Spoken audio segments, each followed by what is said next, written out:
As you know, हम सब syllabus को पढ़ने में लगे हुए हैं और बहुत कम लोग जानते हैं कि सिलेबस को फिनिश करना ही एग्जाम की प्रेपरेशन नहीं होती।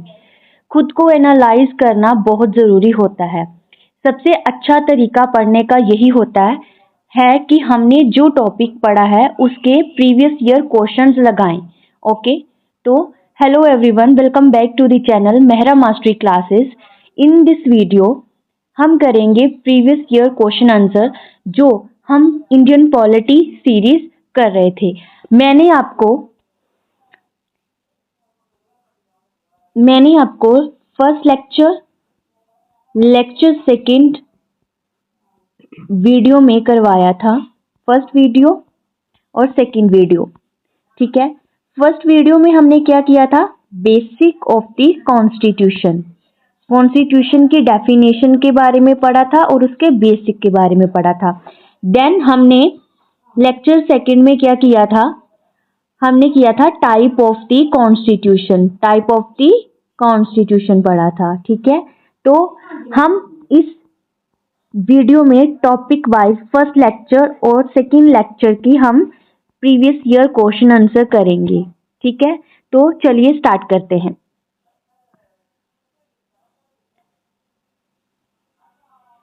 सबसे पहले आती है आपकी मोटिवेशनल कोटेशन, इसको हम करते हैं। ठीक है, तो कहते the most difficult thing is the decision to act, the rest is merely tenacity. कहते सबसे इम्पोर्टेंट और सबसे डिफिकल्ट काम जो होता है वो होता है किसी काम को करने के लिए डिसीजन लेना।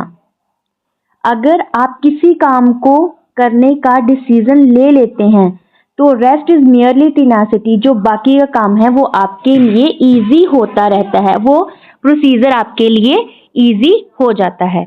तो अगर जिंदगी में कोई भी डिसीजन लेना हो तो उसको आपके लिए वो डिफिकल्ट तो होगा, बट उस पर आपने सोचना समझना है, फिर डिसीजन लेना है, क्योंकि बाकी का काम आपका धीरे धीरे ऑटोमेटिकली प्रोसीजर में होता जाएगा। तो the most difficult thing is the decision to act, the rest is merely tenacity.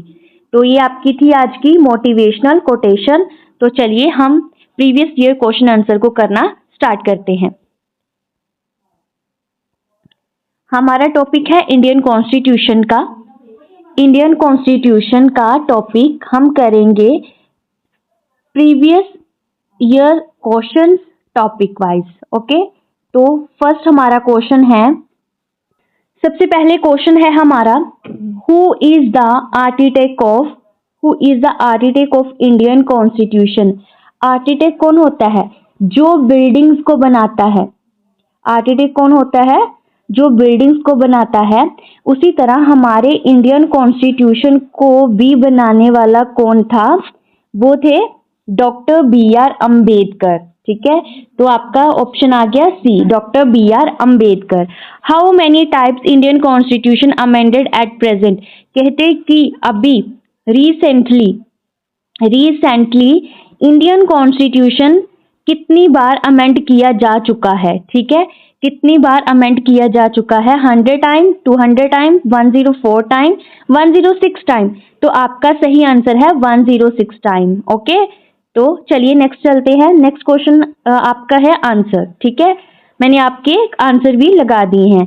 तो सबसे पहले का आंसर था आपका doctor BR Ambedkar sahib is also known as the architect of the constitution. जो आपके सेकंड क्वेश्चन है उसका आंसर है D, total amendment in the constitution are 106। कितनी कॉन्स्टिट्यूशन हो चुकी हैं? अमेंडमेंट्स हो चुकी हैं कॉन्स्टिट्यूशन में 106। ठीक है, तो चलिए नेक्स्ट चलते हैं आगे। नेक्स्ट है आपका question number third, when was constitute assembly adopted constitution. आपकी जो कॉन्स्टिट्यूट असेंबली बनी थी उसने कॉन्स्टिट्यूशन को सबसे पहले कब अडॉप्ट किया था? तो जिसने भी प्रीवियस लेक्चर लगाए हैं वो इन क्वेश्चन को इजीली कर जाएगा, बट जिसने नहीं लगाया, जो लेक्चर फर्स्ट और सेकंड को नहीं देखा, तो उसके लिए थोड़ा सा डिफिकल्ट हो सकता है। तो चलिए इस क्वेश्चन का आंसर समझते हैं। कब कॉन्स्टिट्यूट असेंबली ने अडॉप्ट किया था? On 26 November 1946। ठीक है, तो नेक्स्ट है आपका but is this statements are true और नॉट, क्या ये दोनों स्टेटमेंट सही है कि गलत हैं? ठीक है, हमें ये बताना है। तो सबसे पहले आपकी स्टेटमेंट है our constitution is a living constitution. Our constitution is a living constitution, जो हमारा कॉन्स्टिट्यूशन है वो लिविंग कॉन्स्टिट्यूशन है। क्या स्टेटमेंट ये सही है? Our constitution is supreme law of the country, कि हमारा जो कॉन्स्टिट्यूशन है वो कंट्री में सबसे बड़ा है, इससे बड़ा कोई नहीं है। आपने ये बताना है कि ये दोनों स्टेटमेंट सही है कि गलत है। तो ये आपकी दोनों स्टेटमेंट क्या है? सही है। तो इसके आंसर देख लेते हैं। आपका थर्ड क्वेश्चन का आंसर है 26 November 1946 our constituent assembly adopted, it came into effect on 26 जनवरी 1950। तो जो हमारा, मैंने आपको बताया था कि जो हमारा 26 नवंबर है ना, उसको हम संविधान दिवस के रूप में भी सेलिब्रेट करते हैं, और जो 26 जनवरी है उसको हम रिपब्लिक डे के रूप में सेलिब्रेट करते हैं। इन दोनों में अंतर क्या है? 26 नवंबर 19, यहाँ पर 1949 आएगा। ठीक है, ये आंसर में आपका 1946 लिखा हुआ है, 1949 आएगा। 26 नवंबर 1949 को हमारा जो संविधान था वो कॉन्स्टिट्यूशन बन के रेडी हो गया था। ठीक है, इसलिए हम इसको कॉन्स्टिट्यूशन डे सेलिब्रेट करते हैं। बट पूरी तरह से अगर इसको लागू करने की बात आए तो वो 26 जनवरी 1950 को इम्प्लीमेंट किया गया था पूरे इंडिया में। ओके, तो नेक्स्ट आपका फोर्थ का है सी, बोथ 1 एंड 2 इसका आंसर। और नेक्स्ट है आपका question number 5, who is the first president of India? आपको ये बताना है कि कौन आपके इंडिया का फर्स्ट प्रेसिडेंट था। कौन था आपका first president? Doctor B R Ambedkar sahib, doctor Rajendra Prasad, Feroze Gandhi, none of these. तो कौन था आपका? डॉक्टर राजेंद्र प्रसाद। ठीक है, तो आपका आंसर भी सही है। On 26 November which day is celebrate, ये मैंने आपको अभी अभी समझाया है कि 26 नवंबर को हम क्या सेलिब्रेट करते हैं? हम सेलिब्रेट करते हैं संविधान दिवस। ठीक है, तो आपका ये हो गया क्वेश्चन नंबर 6। तो क्वेश्चन नंबर 5 और 6 के आंसर आपके यहाँ पर दिए हुए हैं, आप इनको पढ़ सकते हैं। ठीक है, तो क्वेश्चन नंबर 5 के अकॉर्डिंग जो आपका आंसर है वो बी है, doctor Rajendra Prasad is our the first president of India, जिनका टर्म था 1950 से 1962 तक ये प्रेसिडेंट बने रहे थे। ठीक है, तो नेक्स्ट है आपका question number C. Question number 6 का आंसर है सी, 26 नवंबर 1949 संविधान दिवस सेलिब्रेटर। ठीक है, तो ये आप देख सकते हैं। नेक्स्ट क्वेश्चन आपका 7th question, in our constitution how many articles, parts and schedules are present originally? आपको ये दो वर्ड ध्यान में देने हैं, ओरिजिनली और प्रेजेंट का क्या डिफरेंस है? ओरिजिनली मीन्स जब ये कॉन्स्टिट्यूशन बना था तब, और प्रेजेंट मीन आज। ठीक है, तो बताना है आपको कि हमारे कॉन्स्टिट्यूशन में कितने आर्टिकल्स हैं, कितने पार्ट्स और कितने शेड्यूल्स हैं। ठीक है, तो कितने आर्टिकल्स थे ओरिजिनली? 395 आर्टिकल्स थे, 22 पार्ट्स थे एंड 8 शेड्यूल थे। ठीक है, तो नेक्स्ट क्वेश्चन आपका हम क्वेश्चन कर रहे थे 7th, और 7th के बाद आपका आता है 8th question, which is the following is not a feature of the separation of the power in the Indian constitution? कहते हैं कि इनमें से कौन सा आपका फीचर नहीं है, कौन सा सेपरेशन ऑफ पावर्स का। ठीक है, तो इसके बारे में हम पढ़ते हैं। तो legislature make law, executive enforce law, judiciary interpret laws. In the option the executive is not responsible to the legislature, कहते जो लेजिस्लेचर है वो लॉ बनाता है, एग्जीक्यूटिव उसको इन्फोर्स करता है, जुडिशरी उसको इंटरप्रेट करती है, मीन उसको चेक करती है, और the executive is not responsible for to the legislature. But जो यहाँ बोला गया है कि एग्जीक्यूटिव जो है वो लेजिस्लेटिव के क्या है? रिस्पॉन्सिबल नहीं है। तो ये बिल्कुल गलत है, एग्जीक्यूटिव कोई भी काम करेगी वो लेजिस्लेचर के को रिपोर्ट करेगी। ठीक है, तो नेक्स्ट चलते हैं हम आंसर की तरफ। आंसर है 7th का आपका सेवेंथ का आंसर है ओरिजिनली कितने आर्टिकल थे 395, 22 पार्ट्स, 8 शेड्यूल्स। और प्रेजेंट कितनी अमेंडमेंट हो चुकी हैं 106 अमेंडमेंट हो चुकी हैं। और अब अबाउट कितने हैं 470 आर्टिकल्स। और एग्जैक्ट नंबर जो है वो slightly due to amendment means कि ये डिक्रीज और इंक्रीज करता रहता है।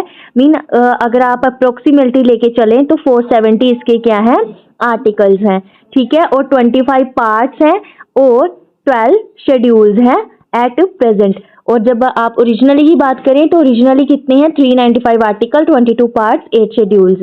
ओके, तो नेक्स्ट है आपका 8 का आंसर डी। मीन्स कि जो एग्जीक्यूटिव है वो रिस्पॉन्सिबल नहीं होती लेजिस्लेचर के, ठीक है। ये बिल्कुल गलत बात है। India follow parliament system, India follow parliament system follow करता है where the executive is responsible to the legislature, ठीक है। वहां पर क्या करती है एग्जीक्यूटिव, क्या है रिस्पॉन्सिबल है लेजिस्लेचर की। ओके, देन नेक्स्ट मूव करते हैं हम क्वेश्चन नंबर 9। क्वेश्चन नंबर 9 आपका क्या है which one of the following is not correctly match. इनमें से नॉट करेक्टली मैच कौन सा है, मीन कौन सा ये करेक्टली मैच नहीं कर रहा। वो क्या आपका लेजिस्लेचर लॉ मेकिंग, आपको ये मैंने बता रखा है कि लेजिस्लेचर जो है वो लॉ बनाता है, एग्जीक्यूटिव लॉ एग्जीक्यूशन करता है, जुडिशरी लॉ इंटरप्रिटेशन करता है, प्रेसिडेंट जो है वो जुडिशियल रिव्यू करता है। तो प्रेसिडेंट का जुडिशियल रिव्यू करने का कोई काम नहीं होता, तो आंसर हमारा डी होगा। Okay, answer is D. 10th question, the concept of separation of power was first proposed by. सबसे पहले कब प्रपोज की गई थी, किसने प्रपोज की थी, वो की थी मॉन्टेस्क्यू ने, मॉन्टेस्क्यू। देन आपके आगे आंसर आपका 9th का है डी, जुडिशियल रिव्यू प्रेसिडेंट, और 10th है आपका मॉन्टेस्क्यू, ठीक है। आपको यहाँ तक क्लियर है ना। तो नेक्स्ट है आपका question number 11 question, consider the following statement, the Indian constitution explicitly provide for separation of power, the 3 organ of the government operate independently, ठीक है। इनमें से बताना है कि आपकी कौन सी स्टेटमेंट सही है और कौन सी स्टेटमेंट गलत है। तो आप देखें, Indian constitution explicitly provide for separation of power, कि ये सेपरेट कर देता है बिल्कुल पावर को, बिल्कुल गलत स्टेटमेंट है, सेपरेट नहीं करता, डिवाइड करता है पावर को, ठीक है। जुडिशरी में डिवाइड कर देता है, लेजिस्लेटिव में डिवाइड करता है, और एग्जीक्यूशन में ये क्या करता है पावर को डिवाइड करता है, सेपरेट नहीं करता प्रॉपर तरीके से। तो नेक्स्ट आपका है second statement, the 3 organ government operate independently.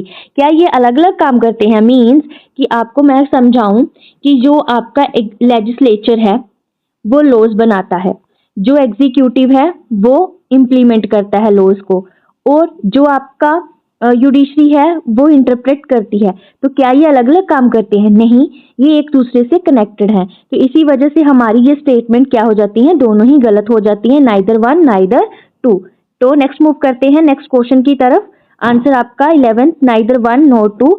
India has functional separation not strict separation. Functional separation कर रखी है, पावर को डिवाइड कर रखा है, बट ये सेपरेट नहीं करती। Next question 12th question, which is the following best describe a constitution that has evolved gradually through custom, traditions, judicial precedents rather than being formally enacted in a single document। ये मैंने आपको बताया था कि जो UK का, एक second, जो आपका यूके का कॉन्स्टिट्यूशन है वो अनरिटन कॉन्स्टिट्यूशन है, ठीक है। अनरिटन कॉन्स्टिट्यूशन कहीं से फाइल बनाई, अगर जुडिशियल रिव्यू आया उसकी तरफ से एक फाइल बना दी, ठीक है, उसको किसी लाइब्रेरी में रख दिया, वैसे ही कस्टम के अकॉर्डिंग कोई लॉ बनाया तो वहां पर इसको रख दिया। तो आपका ये कौन सा कॉन्स्टिट्यूशन होता है, अनरिटन कॉन्स्टिट्यूशन होता है। अगर एग्जाम्पल की बात करें तो यूके आ गया आपका आंसर, ठीक है। तो आपका ये रहा answer, unwritten constitution. An unwritten constitution derive its authority from the historical development, customs, conventions, judicial decisions, status rather than a comprehensive written document, ठीक है। तो ये आपका आंसर हो गया। नेक्स्ट है आपका 13th question number, a constitution that can be easily amended by ordinary legislative process is known as। अगर ordinary प्रोसेस से अगर आपका कॉन्स्टिट्यूशन में अमेंडमेंट की जा सके, अमेंडमेंट की जा सके तो उसको कौन सा कॉन्स्टिट्यूशन बोलोगे? Flexible constitution. Then question number 14, which of the following countries often cited as a prime example of having unwritten constitution? इनमें से कौन सा कॉन्स्टिट्यूशन अनरिटन है? आपको मैंने पहले इस क्वेश्चन का आंसर दे दिया है, तो आपका आंसर होगा यूनाइटेड किंगडम। तो ये रहे आपके क्वेश्चन 13 और 14 के आंसर, आप इसको पढ़ सकते हैं, ठीक है। तो नेक्स्ट है आपका क्वेश्चन नंबर 15 क्वेश्चन की स्टेटमेंट क्या बोल रही है? Consider the following statement regarding different types of constitution. कहते हैं कि डिफरेंट टाइप ऑफ कॉन्स्टिट्यूशन है, इसकी आप स्टेटमेंट को पढ़ें। A written constitution provide clear and systematic framework for the government। जो आपका लिखित संविधान है वो आपको एक क्लियरेंस देता है, बिल्कुल सही बात है। Unwritten constitution is inherently undemocratic as it lack defined principles। कहते हैं कि जो आपका अनरिटन कॉन्स्टिट्यूशन होता है वो उसमें क्लियरेंस नहीं मिलती और वो अनडेमोक्रेटिक होता है। ऐसा नहीं है, डेमोक्रेटिक हो सकता है बट उसमें हमें क्लियरेंस नहीं मिलती, ठीक है। तो ये आपकी स्टेटमेंट गलत होगी। A rigid constitution promote stability but can hinder adaptation to changing social needs. कहते हैं जो आपका रिजिड कॉन्स्टिट्यूशन है ना, वो रिजिड कॉन्स्टिट्यूशन क्या करता है, इसमें आपकी कोई भी अमेंडमेंट जो होती है ना वो इजिली नहीं हो सकती, ठीक है, इजिली अमेंड नहीं कर सकते आपको। तो नेक्स्ट स्टेटमेंट ये बिल्कुल सही स्टेटमेंट है, ये भी सही है। A flexible constitution allow for easier adjustment but may lead to constitution instability. Flexible constitution में आप इजिली अमेंडमेंट कर सकते हैं, इजिली अमेंडमेंट कर सकते हैं, बट ये क्या है आपका इजियर होता है, इसमें आप इजिली अमेंडमेंट करने के बाद इसमें इनस्टेबिलिटी आ जाती है। तो आपका आंसर आ गया डी। तो ये रहा आपका आंसर 15 डी।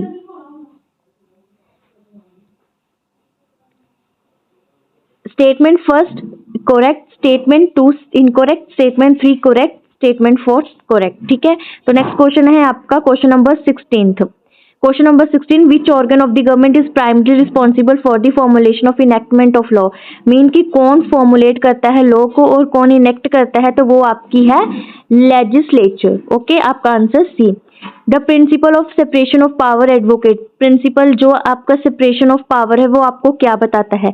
वो आपको बताता है डिस्ट्रीब्यूशन करनी है गवर्नमेंट पावर की, किसमें? लेजिस्लेचर में, एग्जीक्यूटिव में, जुडिशरी में। ओके, तो आपका आंसर आ गया डी। नेक्स्ट क्वेश्चन ये रहा आपके आंसर 16 का सी, 16 का सी, 17 का सी। आप इसको अच्छे से एक्सप्लेनेशन में पढ़ सकते हैं। तो नेक्स्ट है आपका question number 18, which of the following is the primary functions of the executive branch of the government. Primary function क्या है executive branch of the government की? वो क्या है? Enforcing the law and maintaining order. Law को implement करना और उसको मेंटेन करते जाना। तो आपका आंसर आ गया इसका डी। तो ये रहा आपका आंसर 18 का डी। नेक्स्ट क्वेश्चन है आपका क्वेश्चन 19, असर्शन एंड रीजन के बेस पर होता है। असर्शन और रीजन मीन कि आपको एक स्टेटमेंट दी है और उसका रीजन दिया है, आपने बताना कि ये दोनों सही है कि गलत है। तो इसमें क्या है कि इंडियन कॉन्स्टिट्यूशन जो है आपको सिस्टम, चेक और बैलेंस बताता है, ठीक है, 3 ऑर्गन्स में। ये नेसेसरी है कंसंट्रेशन पावर इन 1 ऑर्गन, ठीक है। ये क्या है, ये जरूरी है कि आप इसकी कंसंट्रेशन, इसके चेक एंड बैलेंस को देख सके। तो आपका आंसर आएगा both A and R are true, R is correct explanation of A. तो आपका आंसर आ गया सी। तो यहाँ पर आपका आंसर गलत लिखा हुआ है, तो आपका आंसर क्या आएगा? सी, ठीक है। Both A and B are true, R is correct explanation of the A. तो यहाँ तक आपके previous year question answer topic base हो गए, ठीक है। टॉपिक जो आपका बेसिक था मैंने करवा दिया, बेसिक और टाइप ऑफ कॉन्स्टिट्यूशन के बेस पर प्रीवियस ईयर क्वेश्चन आंसर हमने देख लिए, ठीक है। अगर आप यूपीएससी, एसएससी, स्टेट पीसीएस के एग्जाम के लिए प्रिपरेशन कर रहे हैं तो ये क्वेश्चन आंसर जो प्रीवियस ईयर क्वेश्चन आंसर है ये आपके लिए बहुत इंपॉर्टेंट है। तो must watch this lecture, okay. और प्रीवियस लेक्चर भी आप इसके देखिए। Then if you found this video useful, hit like, subscribe and share it fellow aspirant, okay. अगर आपको ये वीडियो अच्छी लगी तो आप प्लीज इसको दूसरों के साथ भी शेयर करें, ओके। तो thank you all. Mehra Mastery Classes. Subscribe the Mehra Mastery Classes. Bye everyone. Jai Hind.